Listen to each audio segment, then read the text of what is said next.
Halo teman-teman, perkenalkan aku Mutiara Viva dari Desain Komunikasi Visual. Jadi aku akan menjelaskan tentang korelasi antara sastra dengan DKV.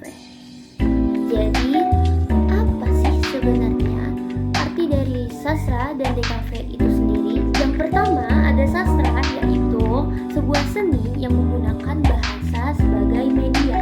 Contoh outputnya adalah seperti novel atau mungkin puisi-puisi dan drama.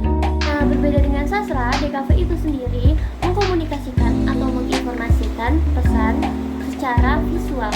Contohnya seperti tipografi, ilustrasi, ataupun fotografi. DKV ini menciptakan sebuah karya visual yang efektif dan menarik oleh para konsumen. Meskipun keduanya sama-sama mengkomunikasikan dan menginformasikan pesan, tapi keduanya memiliki media yang berbeda. Kalau sastra itu melalui karya tulis, sedangkan DKV itu melalui visual. Nah, walaupun berbeda nih teman-teman, tapi sastra dan DKV itu sama-sama saling melengkapi sebenarnya.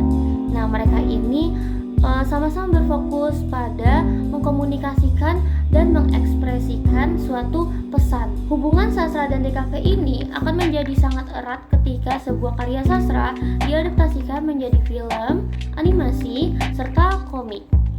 Ini berperan sebagai penerjemah visual yang menangkap esensi, emosi, dan imajinasi dari kata-kata tersebut menjadi sebuah bentuk-bentuk yang dapat dirasakan dan dilihat. Di sini siapa nih teman-teman yang suka nonton Spirit Away, Caroline, Howl's Moving Castle, ataupun Mulan? Itu merupakan salah satu bentuk dari korelasi antara sastra dengan DKV loh. Yang pertama Spirit Away. Nah, Spirit Away ini terinspirasi dari mitologi Jepang. Lalu yang kedua ada Moana. Moana ini merupakan adaptasi dari legenda-legenda dari Kepulauan Pasifik. Selanjutnya ada Howl's Moving Castle. Siapa sih yang gak tahu Howl's Moving Castle? Yang suka nongol di TikTok itu loh. Nah, Howl's Moving Castle ini adaptasi lah dari sebuah buku dari penulisnya itu Diana Wynne Jones. Lalu ada Coraline. Nah, sama seperti Howl's tadi, Coraline ini juga merupakan sebuah adaptasi novel fantasi anak-anak yang ditulis oleh Neil Gaiman. Neil Gaiman. Nah, yang menjadikan Coraline ini menarik yaitu dia diadaptasikan menjadi animasi yang menggunakan stop motion. Jadi gerakannya agak patah-patah karena dia menggunakan teknik stop motion. Nah, stop motion ini juga dipelajari dalam desain komunikasi visual. Selanjutnya ada Mulan. Nah, Mulan ini terinspirasi dari legenda Tiongkok kuno yang bercerita tentang buah Mulan. Terus kalian tahu The Prophet? Nah, The Prophet ini merupakan karya sastra klasik dari penulisnya yaitu Khalil Gibran. Ini diadaptasikan menjadi film juga. Dengan begitu, DKV ini bukan hanya sebagai melengkapi sastra, tapi DKV juga berperan memperluas jangkauan dan pengalaman dari cerita tersebut. Seni kata dan seni visual merupakan dua media yang klop untuk menciptakan sebuah karya yang utuh dan berkesan. Kalau tadi kan lebih ke film-film, nah DKV juga dapat mengilustrasikan dari karya sastra novela atau buku-buku yang lainnya. Kayak contohnya, nah ini ilustrasi ini dapat memperkuat imajinasi para pembaca, juga menarik konsumen. Jadi konsumen itu kayak pada membeli buku ini karena ilustrasinya menarik. Nah, selain itu untuk buku anak juga sangat berperan penting karena ilustrasi ini selain untuk menarik perhatian anak-anak, tapi juga sebagai untuk membantu pemahaman dalam alur ceritanya tersebut. Selain memvisualisasikan di dalam novel alur ceritanya, nah ilustrasi ini juga dapat memvisualisasikan pada sampul depan buku atau covernya.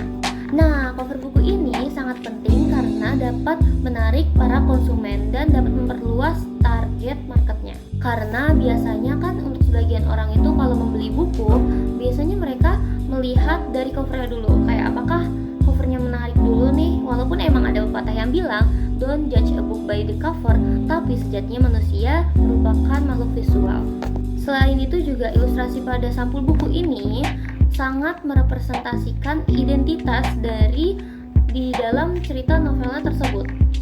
Jadi, cover buku ini dapat menuntun para calon pembeli untuk membayangkan bagaimana perkiraannya alur cerita yang ada di dalam novel tersebut.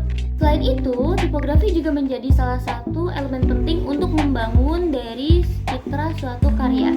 Nah, tipografi ini juga dapat menggambarkan dari isi sebuah novelnya. Nah, DKV juga dapat berperan untuk mendesain kemasan dari karya sastra tersebut. Biasanya ada sebagian novel yang kayak misalkan novel-novel ini series, terus dia bakalan kayak ada box sebagai packagingnya. DKV ini merancang desain kemasan tersebut agar terlihat makin menarik. Jadi dari sampulnya menarik, ada boxnya. Jadi itu kan makin memperkuat untuk para pembeli produk tersebut. Lalu ada juga contoh lainnya, yaitu dengan ilustrasi pada punggung buku. Biasanya ini ada di novel-novel series ya. Series 1, series 2, series 3 jika digabungkan akan menjadi ilustrasi utuh pada punggung bukunya. Ini akan makin menarik pembeli. Kayak pembeli akan mikir kayak yang, aduh, aku harus membeli buku ini nih, aku harus mengoleksi novel ini supaya ilustrasinya dapat dijadikan satu dan menjadi utuh. Jadi sebenarnya desain komunikasi visual ini sangat banyak jangkauannya dan sangat dibutuhkan dalam industri pekerjaan. Yang tadinya orang-orang tuh mikir sastra dengan DKV ini sangat berbeda, tapi pada dasarnya mereka itu bisa dapat digabungkan, dikolerasikan agar menjadi suatu karya yang utuh dan sempurna. Segitu aja materi dari aku tentang korelasi antara sastra dengan DKV. Terima kasih sudah mendengarkan. See you next time.